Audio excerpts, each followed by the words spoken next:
अखंड ज्योति नवंबर 2021। शीर्षक है संत विनोबा भावे। महापुरुषों के जीवन की यह विशिष्टता होती है कि वे निरंतर सत्य चिंतन में क्रियाशील रहते हैं और एक अच्छे चिंतन को एक अच्छी योजना में परिणत कर पाना उनके लिए सहजता के साथ हो पाना संभव हो पाता है। ऐसा करते हुए उनके अंदर दोनों ही गुण, संवेदना एवं संघर्ष, एक साथ विद्यमान भी होते हैं। इन दोनों गुणों को साथ लेकर दृढ़ता पूर्वक चलते हुए अनासक्त भाव से जीवन के यथार्थ से जूझने को कोई सदा तत्पर रहे तो यह कल्पनातीत ही प्रतीत होता है। परंतु संत और बाबा के नाम से प्रसिद्ध भारतीय स्वतंत्र की गांधी स्वतंत्र की गांधी यात्रा के अनोखे सहभागी, शांति के अग्रदूत विनोबा भावे की यही अनोखी पहचान है। सभी परिचित हैं कि संत विनोबा भावे जी ने भूदान के लिए पूरे देश में पद यात्रा की थी। इस पद यात्रा को करने के पीछे उनका उद्देश्य सामाजिक प्रतिष्ठा की प्राप्ति करना नहीं, वरन लोगों का हृदय परिवर्तन करना था। संत विनोबा भावे न केवल एक प्रतिष्ठित समाज सुधारक के रूप में जाने जाते हैं, बल्कि गंभीर चिंतक व दार्शनिक के रूप में उनका अपना व्यक्तित्व समाज के सभी घटकों के प्रतिनिधियों के लिए प्रेरणास्पद है। उनके प्रिय विचार थे साम्य योग, समन्वय, सर्वोदय और सत्याग्रह। ये सब मिलकर उनके प्रिय जीवन सूत्र को आकार देते हैं। वे आध्यात्मिक पंचनिष्ठा की बात किया करते थे। इस पंचनिष्ठा का तात्पर्य धन संपत्ति के प्रति पवित्र भाव होने से था एवं साथ ही व्यक्ति के चिंतन में अपरिग्रह के भाव के होने से ही था। उनका कहना था कि जो इन भावों को अपने व्यक्तित्व में स्थान दे पाता है, वही समग्र व्यक्तित्व की प्राप्ति का अधिकारी बन पाता है। साथ ही वे यह भी कहा करते थे कि इन गुणों की उपलब्धि सत्य और अहिंसा के रास्ते पर चलने से ही हो सकती है। वे स्पष्ट रूप से यह कहते थे कि संपत्ति का संग्रह मनुष्य के नैतिक एवं आध्यात्मिक विकास के मार्ग में बड़ा अवरोध है। संपत्ति के संग्रह का विरोध करने से उनका तात्पर्य औद्योगिक उत्पादन का विरोध करना नहीं था। इसके विपरीत वे उत्पादन की प्रक्रिया को महत्वपूर्ण मानते थे, क्योंकि उनके अनुसार वह सभी की मूलभूत आवश्यकताओं की पूर्ति का आधार होने के साथ साथ रोजगार प्रदाता और आत्मिक विकास में सहायक प्रक्रिया है। विनोबा जी ने जीवन शैली और अर्थनीति के बीच गहरा सामंजस्य बनाया था और उनका विचार था कि स्वस्थ जीवन के लिए जरूरी वस्तुएं तो प्रचुर मात्रा में होनी चाहिए ही, परंतु वस्तुओं के अनावश्यक उत्पादन और असंगत संग्रह पर नियंत्रण होना चाहिए।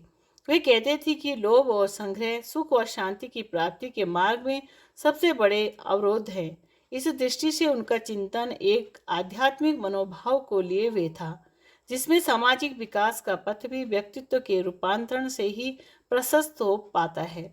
उनकी वह सोच आज के समय में एक प्रासंगिक चिंतन के रूप में देखी जा सकती है। आज देश के छोटे बड़े सभी शहर अनियंत्रित मात्रा में पैदा हो रहे कूड़े कचरे के निस्तारण की विकट समस्या से जूझ रहे हैं। विनोबा जी यह भी मानते थे कि ऐसे अपरिग्रही उत्पादन से मनुष्य की स्वाभाविक क्षमताएं भी घटती जाती हैं। इसीलिए उनका कहना था कि उत्पादन का आधार पूंजी का शोषक केंद्रीयकरण नहीं होना चाहिए, वरन उसका आधार आर्थिक समानता की उपलब्धि होना चाहिए। ऐसे इसे समझा जा सकता है कि शरीर का पोषण शरीर के कार्य से जुड़ा हुआ है और इसीलिए पुरुषार्थी बनने से सामाजिक व आर्थिक शोषण को भी समाधान मिलेगा। इस दृष्टि से समाज में सबके साथ एक रूपता होनी चाहिए। अतः शिक्षा को एकांगी न होकर वाणी, मन, देह, बुद्धि, ज्ञानेंद्रियों आदि सबके विकास का माध्यम बनना चाहिए। विनोबा जी ने मानते थे कि मानवता के भविष्य में हिंसा का कोई स्थान नहीं रहना चाहिए। इसीलिए वे मनुष्य के नैतिक विकास के बड़े पक्षधर थे। विनोबा जी के अनुसार समाज का नैतिक स्तर ऊपर उठने के साथ समाज में प्रशासन की जरूरत भी कम होती जाएगी। विनोबा जी की संकल्पना थी कि सर्वोदय अपने श्रेष्ठ रूप में शासन मुक्त होगा।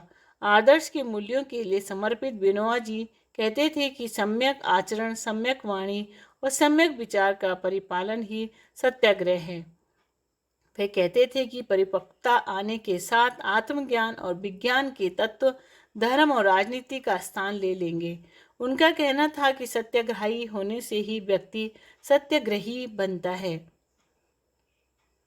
निष्काम कर्म योगियों में अग्रणी बिनोवा जी अपने जीवन में ज्ञान और कर्म को साधने तथा उनके बीच सामंजस्य बैठाने की सतत कोशिश करते रहे।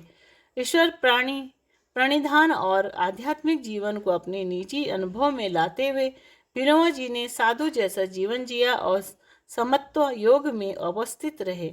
उनके सांसारिक कार्य भी एक इस तरह से कण कण में व्याप्त ईश्वर से जुड़ने और जोड़ने के प्रयासी थे।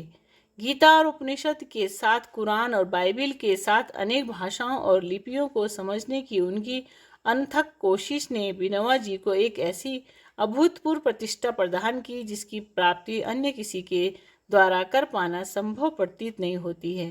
गीता की स्थित प्रज्ञा की अवधारणा को जीते हुए वे सुख दुख से अप्रभावित रहे और एक निरहंकारी के भाव से अपने युग बलवती हो रही असंख्य समस्याओं को जूझते हुए भी वे सदा अविचल बने रहे। बिनेवा जी का लेखन और कार्य में हमें अपने मूल स्वभाव की ओर ले जाता है। बिनेवा जी का लेखन और कर्म हमें अपने मूल स्वभाव की ओर ले जाता है। वह हमें अपने वास्तविक स्वरूप का अभिज्ञान या पहचान करवाने में हमारी मदद करता है और हमें याद दिलाता है कि हम कोई क्षुद्र या मूल्य विहीन प्राणी नहीं हैं, वरन हम परमात्मा की विराट सत्ता के प्रकाश से प्रकाशित प्राणी हैं और हमारा जीवन उद्देश्य उसी सत्य का साक्षात्कार करना है। इस तरह संत बिनोवा एक अप्रतिम चिंतक व महापुरुष थे। शिक्षाप्रद प्रसंग। किसी वन में एक ऋषि का आश्रम था। ऋषि अत्यंत वृद्ध हो गए थे। परलोक गमन का समय निकट आता देख उन्हें चिंता होने लगी कि उनके बाद आश्रम की जिम्मेदारी कौन संभालेगा। इस हेतु उन्होंने अपने तीनों शिष्य संजय, राम और मोहन की परीक्षा लेने का निश्चय किया। ऋषि ने उन तीनों को बुलाकर उनसे प्रश्न किया, यदि भगवान तुम लोगों को दर्शन देकर कोई वर मांगने के लिए कहे तो तुम क्या मांगोगे? शिष्य संजय ने कहा, गुरुदेव मैं तो संसार की सभी विद्याओं को प्राप्त करने का वर मांगूंगा। मोहन बोला, गुरुदेव मैं तो ईश्वर से विपुल धन संपदा मांगूंगा। राम बोला, आचार्य श्रेष्ठ मैं तो ईश्वर से मानव मात्र के कल्याण का वर मांगूंगा। राम के उत्तर से संतुष्ट ऋषि वह प्रसन्न हो गए। वे उसे हृदय से लगाकर बोले, वत्स तू ही सर्वश्रेष्ठ शिष्य है, गुरुपद पर तू ही शोभित हो सकता है, तेरा कल्याण हो। ऐसा कहकर गुरु ने राम को आश्रम का भावी गुरु बना दिया। श्रेष्ठ पुरुष वही होता है जो सबकी उन्नति की कामना करता है।